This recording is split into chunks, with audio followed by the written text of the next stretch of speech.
యథార్థత, విశ్వాస్యత అంటే నీవు దేవుని పట్ల నువ్వు ఎలా ఉన్నావో కానీ దేవుడు నీ ఎడల ఎంతో విశ్వాస్యత కలిగి ఉన్నాడు. మానవుడికి దేవుడికి మధ్యలో చాలా అగాధం ఉంది, చాలా దూరం ఉంది. ఆ దూరాలన్నిటినీ దేవుడు కంటిన్యూస్గా అలా ఉంచలేదండి. ఆయనలో ఏమి ఉబుకుతూ ఉంటుందంటే ప్రేమ ఉబుకుతూ ఉంటుంది. ఆయన ప్రేమ, ఆయన విశ్వాస్యత, ఆయన కృప. ఆమేన్. ఆయన కృప వలన నీకు కలిగే భాగ్యం ఏమిటో తెలుసా? ఆయనలో నుండి వస్తున్న గొప్ప అద్భుతమైనటువంటి నమ్మకత్వము.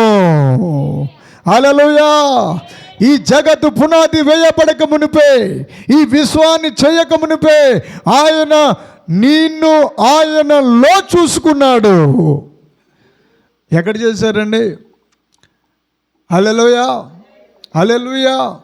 విశ్వాస్యము కలిగి ఉన్నారు. ఆయన ఎంతో ప్రగాఢమైనటువంటి నమ్మకత్వాన్ని నీ మీద పెట్టుకున్నారు ఆయన. కానీ మరి మనం ఏం చేస్తున్నాము? మనం ఏం చేసాము? మన మీద ఆయన పెట్టుకున్న నమ్మకత్వం ఎంత గొప్పదో చెప్పాలంటే, ఆయన ఎందుకు సిలువలో అంత ప్రేమ కుమ్మరించారు? ఎందుకు ఆయన అంతగా చీల్చబడ్డారు? ఎందుకండి మన మీద మనం ఏమాటి వారమని, మనలో ఏ మంచితనం ఉందని, ఏ యథార్థత ఉందని? నిజానికి చెబితే మనలో ద్వేషం ఉంది. ఏముంది చెప్పండి? అది ఎలా వచ్చిందంటే అపవాది యొక్క కోరల ద్వారా వచ్చింది. అపవాది యొక్క శాపం ద్వారా వచ్చింది. వాడు మనకు నూర్పి వాడు దింపిన ఒక బీజం ఉంది, విషప బీజం.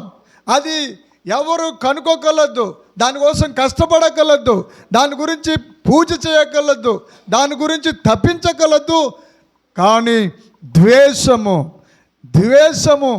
ఊరికినే చూడండి, చిన్న పిల్లల్లో కూడా ద్వేషమే కనబడుతుంది. చిన్న పిల్లల్లో కూడా ద్వేషము ఊరికినే బయటికి పొగుతూ ఉంది. అది ఎందుకు అలా జరుగుతుందనంటే, ఈ లోకంలో దేవుని సృష్టిని వాడు పూర్తిగా చెరిపేయాలనుకున్నాడు. దేవుడి జ్ఞానాన్ని చెరిపేయాలనుకున్నాడు. దేవుని యొక్క పరిశుద్ధతను వాడు దూషించాడు. వాడు దేవుడు ఇచ్చిన అపారమైన కృపను వాడు దుర్వినియోగం చేయాలని చూస్తూ ఉన్నాడు. దేవుడి దగ్గర మనకు దొరికేది ఏంటంటే కృప. ఈ ప్రపంచంలో ఎవరికైనా సరే భగవంతుడి దగ్గరికి తీసుకుపోయేది కృప. హల్లెలూయా. కృప లేకపోతే మనము బ్రతకలేము. యెహోవా కృప లేకపోతే మనం చలించలేము. అంతేకాదు మనము మోకరిల్లలేము, మనము ఆయనను దర్శించలేము. ఆయన దగ్గరికి మనలను తీసుకుపోయేదే కృప. చపాట్లు కొట్టాలి, చపాట్లు అటు. హల్లెలూయా. విశాలమైనది ఆయన కృప. ఎంత విశాలమైనదో! ఆయన దిగి రావడం ఆయనకేమీ కొత్త కాదండి. యెహోవా దేవుడికి కొత్త ఏమీ కాదు. ఆయన దిగి వచ్చినప్పుడల్లా ఆయన రోషాగ్ని, ఆయన కోపాగ్ని ఈ ప్రపంచం మీదకి దిగి వచ్చినప్పుడల్లా ఆయనను కాపాడేదేటో తెలుసా? మనం భస్మైపోకుండా ఈ భూమి మీద ఉన్న నరజాతి ఎంతసేపు అండి, ఎంతసేపు ఆయన చేసి నోటితో అన్నాడు. ఆయన ఆదికాండము 1వ అధ్యాయంలో చూస్తే ఆయన ఏమన్నారు? నోటితో అన్నాడు. ఆయన ఏమని అన్నాడు? కలుగునుగాక అన్నారు. ఆయన అన్నారు అలాగా, వచ్చునుగాక. సముద్రం వైపు చూసి వాటిలో జలచరములు వచ్చునుగాక అంటే చిన్న పిత్తపరిక నుంచి పెద్ద తిమింగలం దాకా వచ్చేసాయి. ఆయన మాట్లాడితే చాలు, ఆయన నోరు తెరిస్తే చాలు. ఆయన ఎవరు? యెహోవా. ఆయన యావే. ఆయనే మహాబలవంతుడు. ఆయన నోరు తెరిచి ఈజీగా ఆయన మాట్లాడితే చాలండి, పంచభూతాలు వచ్చేసాయి. ఆయన మాట్లాడితే భూమి వచ్చేసింది, ఆయన మాట్లాడితే ఆకాశం వచ్చేసింది, ఆయన మాట్లాడితే సూర్యుడు వచ్చేసారు, ఆయన మాట్లాడితే చంద్రుడు వచ్చారు, ఆయన మాట్లాడితే ఆయన ఆయన ఆయన ఎవరంటే ఆయనే నీ తండ్రి. హల్లెలూయా, ఆమేన్ చెప్పండి. మనల్ని ఏదో చాలా తక్కువగా చూసుకోవద్దండి. మనలో ఉన్న ఎముకలు విలువ ఉంది, మనలో ఉన్నటువంటి నరాలకు విలువ ఉంది, మనలో ఉన్నటువంటి ప్రతి అవయవానికి చాలా ఇంపార్టెన్స్ ఉంది. ఎలా ఉన్నామంటే మనము అచ్చం దేవుడులా ఉన్నాం. హల్లెలూయా, దేవుని పోలికలో ఉన్నాం, దేవుని కలిగిన వారముగా ఉన్నాం. అయితే ఆయన దేవుడికి మనకిని చాలా వ్యత్యాసం ఉంది. ఎక్కడ వచ్చింది ఆ వ్యత్యాసం అంటే, దేవుడు దగ్గర నుండి దూరం అయిపోయారు, దేవుడు దూరం అవ్వలేదండి. దేవుడు ఎప్పుడు మనలను వెతుకుతూనే వచ్చారు, మనలను కనుగొంటూనే వచ్చారు, మన కోసం తాపత్రయ పడుతూనే ఉన్నారు ఆయన. హల్లెలూయా, హల్లెలూయా.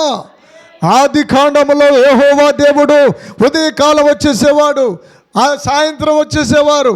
ఎక్కడికి? అవ్వ ఆదాముల దగ్గరికి. పరలోకం వదిలేశారు ఆయన.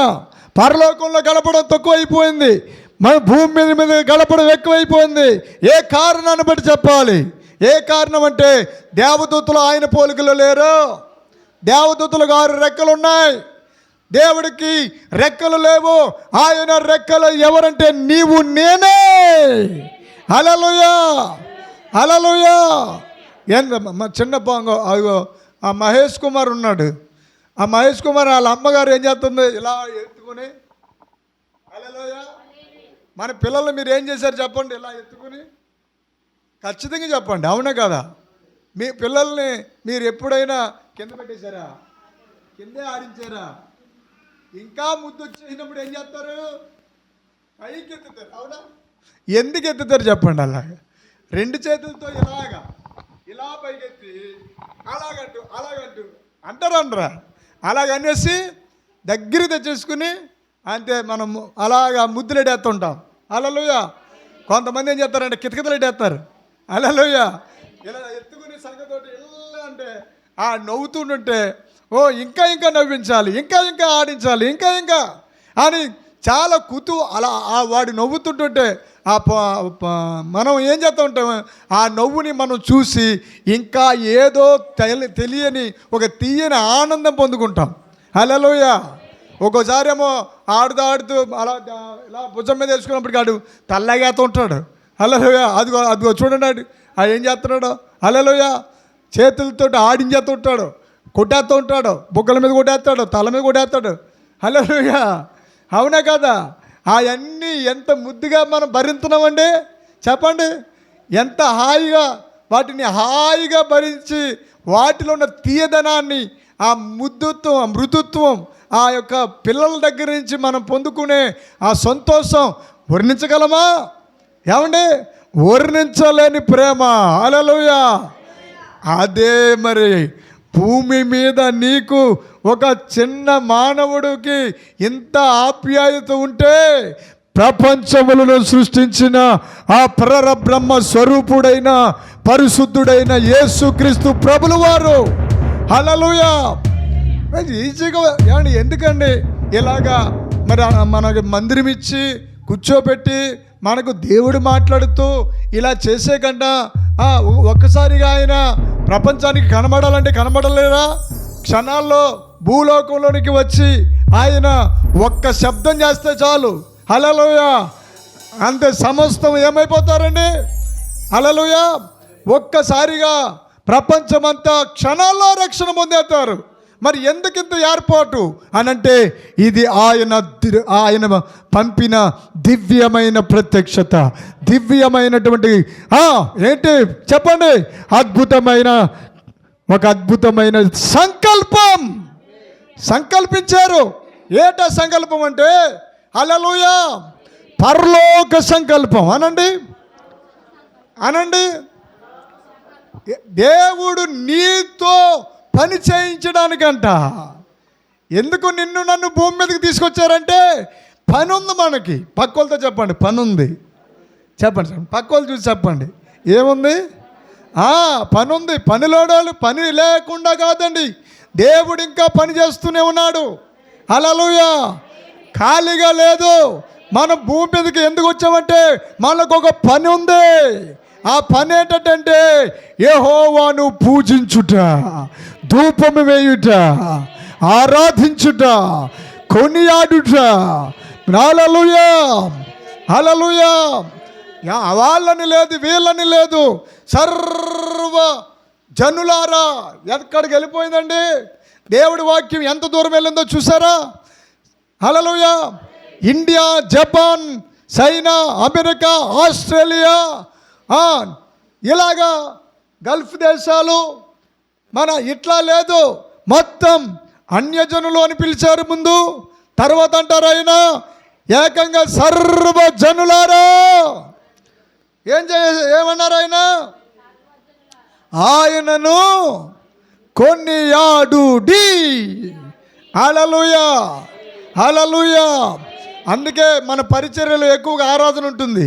అందుకే మన పరిచర్యలో మామూలుగా డ్యాన్స్ ఉంటుంది. హల్లెలూయా. కేరింతలు కొడతాం మనం. మొన్ననే 2